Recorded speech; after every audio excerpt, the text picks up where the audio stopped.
പത്മരാജൻ്റെ ഇന്നലെ. അയാൾ സ്വയം സമാധാനിച്ചു. അവൾ ഇനി എന്തു ചെയ്യും എന്ന മട്ടിൽ തന്നെ നോക്കുകയില്ല. അവൾക്ക് തട്ടിൻപുറത്ത് പേരന്വേഷിക്കാതെയും കഴിഞ്ഞു. ദിക്കറിയാത്ത നടുക്കടലിലാണെന്നും മറ്റും തിരക്കഥയിലേതുപോലെ സംസാരിക്കേണ്ട. അവളുടെ പേരും മറ്റും ഓർമ്മിപ്പിക്കാൻ ഒരമ്മാവൻ വന്നു കഴിഞ്ഞു. എന്തായാലും അങ്ങേരോട് ഒരു കാര്യം പറയണം.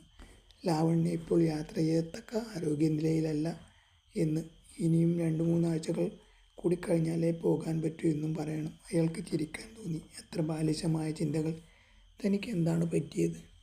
അയാൾ ആസ്പത്രിയിലെത്തുമ്പോൾ അവിടമാകെ മധ്യാഹ്ന മയക്കത്തിലായിരുന്നു. നേരെ ഓഫീസ് മുറിയിലേക്ക് നടന്നു. ഒരു ജോലിയിലും ശ്രദ്ധിക്കാൻ കഴിയാതെ ഏതോ പ്രതീക്ഷയിൽ അയാൾ ഇരുന്നു.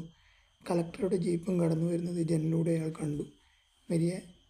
മര്യാദക്കായി കതക് മുട്ടി. അനുവാദം ചോദിച്ചിട്ട് രാജശേഖരൻ ഒരു പുതിയ മനുഷ്യനോടൊപ്പം അകത്തു വന്നു. ഇദ്ദേഹമാണ് മിസ്റ്റർ വേദനായകം. ആനന്ദൻ എഴുന്നേറ്റു. വരണം, ഇരിക്കണം. മിസ്റ്റർ വേദനായകം.